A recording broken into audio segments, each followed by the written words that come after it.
Bonjour à toutes et à tous et bienvenue à tous les fans de football et du Real Madrid, j'espère que tout le monde va bien. Dans cette vidéo on va voir ensemble les premiers entraînements de Xabi Alonso au Real Madrid. Il y a 4 vidéos disponibles, notamment condensées sur la chaîne YouTube officielle du Real Madrid. On va les regarder tous ensemble, c'est des vidéos qui durent 2 minutes, 2 minutes 30 à chaque fois. Donc il y en a 4 dans la vidéo, avec bien sûr le fait que je dois enlever le son parce qu'il y a des musiques qui ont été utilisées par le Real que je ne pourrais pas utiliser, sinon bah évidemment ma chaîne aura des problèmes et la vidéo sera bloquée. Donc on va simplement se contenter de discuter en regardant les images, voir quelle intensité met Xabi Alonso, les méthodes peut-être qu'il peut déjà utiliser, que l'on peut observer, et voir aussi le lien qu'il a déjà avec les joueurs, en étant lui-même sur le terrain, ultra dynamique, un peu comme s'il était lui-même un joueur, quelqu'un qui déjà a imposé un très beau style à Leverkusen, qui avait déjà ce style de joueur-entraîneur quand il était joueur au Real, à Liverpool, au Bayern, etc.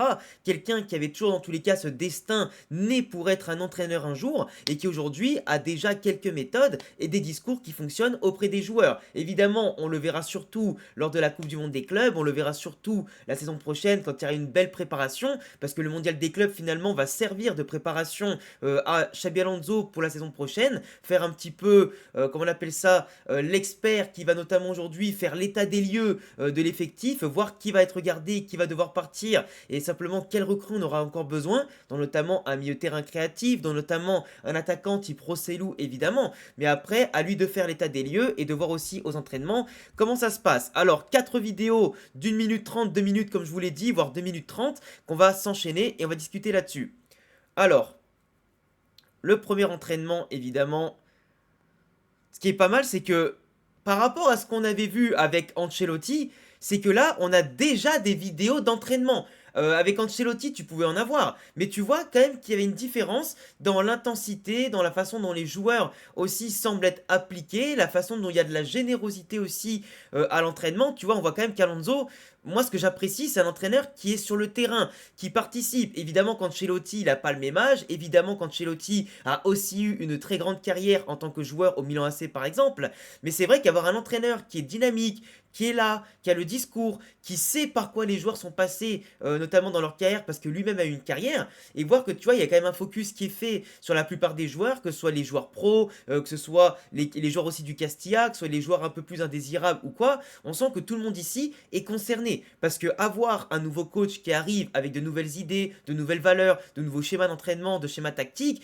tout le monde sait qu'il peut avoir sa place. Moi, ce que j'apprécie, notamment, c'est qu'au Mondial des clubs, alors évidemment qu'on aura des blessés, évidemment qu'on aura des joueurs qui n'ont pas pu être recrutés avant, mais c'est que tu as beaucoup de jeunes du Castilla, comme les Yussi notamment, tu auras aussi tout ce qui va être Gonzalo Garcia, tu vas avoir Diego Aguado, tu vas avoir tout ça, tu vois, les Jacobo Ramon, etc., qui vont pouvoir participer. Et pour moi, aujourd'hui, c'est important de créer ce lien dès le départ avec les jeunes, pour apporter ce discours comme quoi vous allez faire partie du groupe, vous allez avoir votre opportunité et c'est possible. Parce que pour moi, avec Ancelotti, Zidane, etc., même si tu avais certains jeunes qui pouvaient monter, globalement, on leur fermait directement la porte. Tu vois, on peut voir de là-bas Victor Munoz, on peut voir aussi, je reviens un petit peu en arrière, bon, il y avait Mario Martin qui était revenu en prêt du Castilla, t'as Gonzalo Garcia, t'as tous les jeunes Newsy, etc., qui se mélangent à tous les joueurs comme Brahim, avec Rodrigo, Lucas Vasquez, Fran Garcia, Jacobo Ramon derrière au fond. Et pour moi, c'est hyper important. Parce que si tu montres pas aux jeunes qu'ils ont la chance et l'opportunité de s'entraîner, mais en même temps aussi de jouer les week-ends, ou en milieu de semaine, pourquoi pas, et ben en fait, les mecs vont se démoraliser et vont être démotivés. Là où tu montres que certains ont déjà pu jouer, comme les Victor Munoz au fond, et que derrière, tu as la place en équipe première d'aller plus loin. Donc ça, c'était la première vidéo. Si on passe maintenant à la deuxième, si ça veut bien, voilà, passer à la deuxième vidéo. On voit quand même que, tu vois, Xabi Alonso sur le terrain, il met cette fougue. Il met cette fougue, il donne cette envie, il a cette capacité, je pense aussi, à les captiver parce que, comme on le dit, avec Xabi Alonso par rapport à d'autres personnes ou d'autres entraîneurs, avec lui, c'est comme si tu allais en classe, c'est comme si tu allais refaire une formation. Les footballeurs, évidemment que dans leur jeunesse et dans leur carrière aussi professionnelle, ils apprennent des choses en continu. Le football est certes un sport simple, qui se joue surtout avec l'intelligence au-delà des compétences physiques et techniques que tu dois peaufiner en permanence. Mais en fait, Xabi Alonso apprend, tout comme un Guardiola par exemple, aux joueurs à devenir intelligents, à faire les bons choix, les bons déplacements, avec et sans ballon. Tu vois que lui, dans sa capacité de base à demander à ses joueurs d'être proactifs, à être surtout malins dans leurs appels, à avoir un schéma tactique qui ne sera pas figé, mais en perpétuel mouvement, où les joueurs vont compenser les montées et les descentes des autres, vont permuter suivant les mouvements, vont aller se placer dans l'espace libre pour apporter des solutions entre les lignes.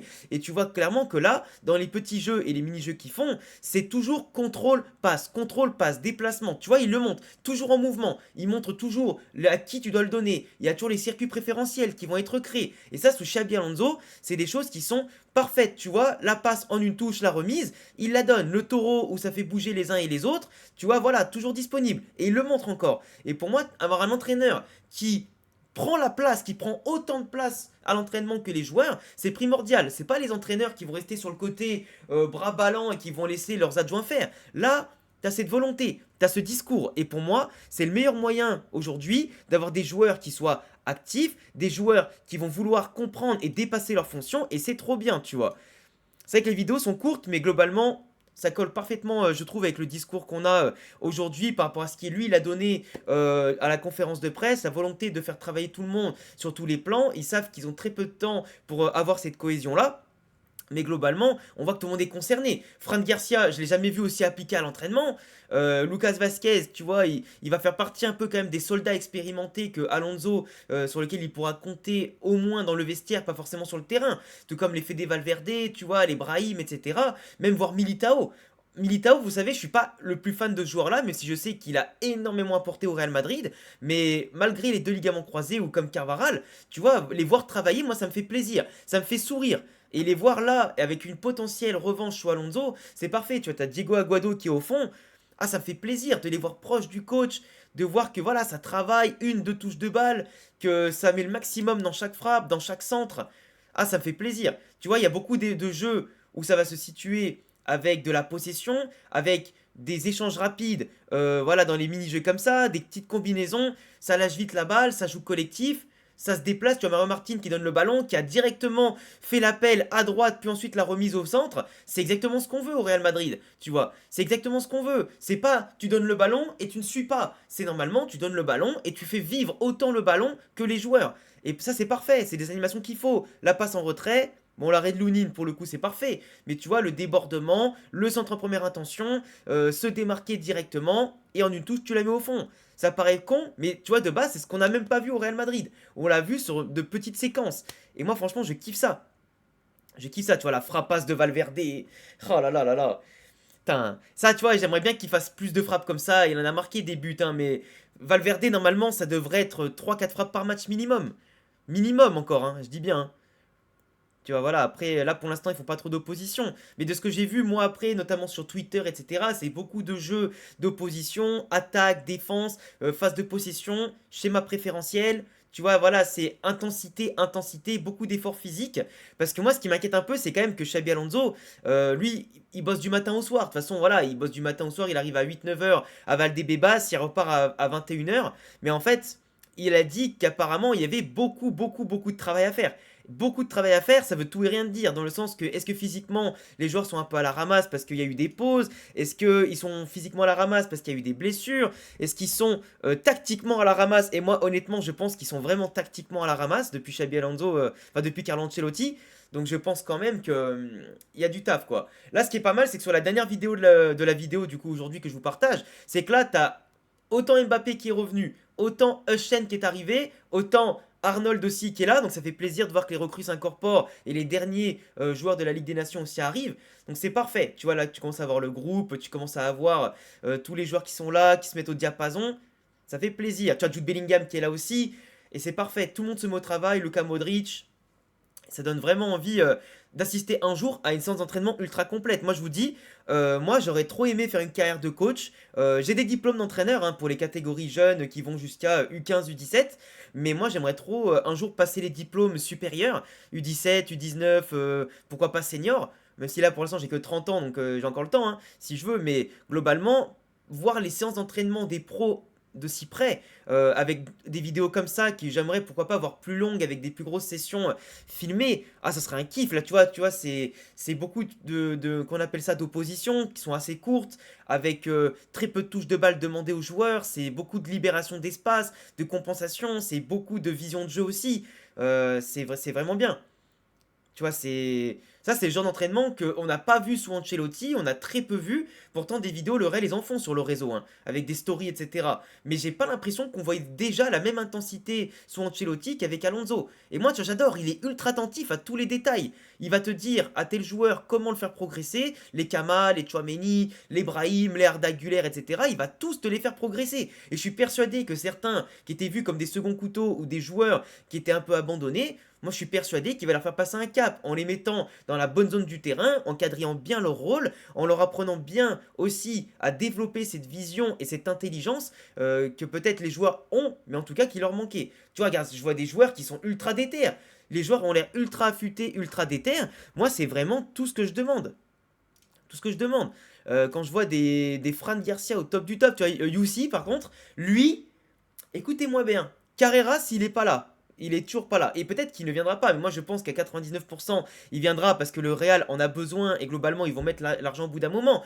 Mais tu vois, ces jeunes-là, qui peuvent être une très belle surprise, tout comme Diego Aguado au mondial des clubs, parce que Fran Garcia sera titulaire, mais globalement, on sait qu'il y aura sûrement des rotations et qu'il y aura peut-être des blessures, on sait pas, ou des suspensions. Les jeunes aujourd'hui ont une énorme cartouche à jouer. Et franchement, il y a des places à se faire dans l'effectif du Real. Il y a des places à se faire dans un monde où, par exemple, au milieu de terrain, Zubimendi ne vient pas, Stiller ne vient pas. Et ben tu peux très bien avoir un Chema Andrés, je sais pas comment ça se prononce, Chema Andrés ou Chema Andrés, je crois que c'est Chema Andrés, ou alors Miguel Andrel, qui peuvent jouer au milieu de terrain comme ce milieu créatif qu'on attend depuis longtemps. Et Chema Andrés, qui a été coaché par Alonso à l'époque, hein, en U12, U13, ou je sais plus en quelle année il était, Alonso, ça remonte quand même pas mal de temps maintenant qu'il était coach de la réserve du Real, donc c'était au moins il y a 5 ou 6 années, entre la Sociedad B qu'il enchaînait derrière, et après bah, Leverkusen 3 ans, donc c'était au moins ouais, il y a 5-6 ans, donc tu te rends compte que Chema Andrés, qui a beaucoup progressé, qui joue au Castilla, pourrait peut-être être le numéro 6 qu'on cherche, Yussi pourrait très bien être l'arrière gauche qu'on cherche, ou du moins l'arrière latéral qu'on cherche, et aujourd'hui tu as plein de possibilités. Et là, les voir en plus performer, parce que j'avais vu des séquences, je les ai pas retrouvées pour la vidéo, mais en gros, t'as Yussi qui fait de belles actions avec Rodrigo, t'avais aussi notamment, comment il s'appelle l'autre jeune déjà, l'arrière droit, t'avais aussi Diego Aguado justement, qui a fait de belles actions avec, non pas Rodrigo, mais avec Brahim, et franchement, ça tournait bien. Toi, les mecs, ils sont intégrés, ils ont beau être jeunes et moins expérimentés, tu sens qu'ils ont le niveau pour soutenir déjà l'intensité et être plus que des bons partenaires d'entraînement, tu vois. Donc aujourd'hui, la concurrence est là et j'espère vraiment que la méritocratie sera vraiment de mise sous Xabi Alonso, mais en tout cas, les 4 séances qu'on a vues sont certes assez courtes, mais en tout cas, j'aime beaucoup l'intensité, l'impact, l'envie des joueurs et j'espère que tout ça, avec le retour de toutes les stars, les recrues, etc., ça va être vraiment de mieux en mieux et j'ai hâte de faire avec vous le débrief, peut-être en live ou en vidéo encore comme ici, des autres entraînements et des séances spécifiques qu'ils pourront faire. En tout cas, j'ai hâte parce que moi, ça me hype vraiment. Des analyses tactiques qu'on pourra faire, des tactiques de Xabi Alonso, tout ça. Et je pense qu'on va vraiment se régaler cette saison. Enfin bref, les amis, n'hésitez pas à vous abonner, cocher la cloche, mettre le petit pouce bleu pour ne pas rater la suite de l'actualité, que ce soit les entraînements, les matchs, l'actualité du Real Madrid, du foot espagnol et du foot en général. Je vous dis à très vite pour en tout cas les prochaines vidéos sur le mondial des clubs qui démarre mercredi pour rappel pour le Real Madrid. Et je vous dis à très vite pour de prochaines vidéos. Ciao les refs.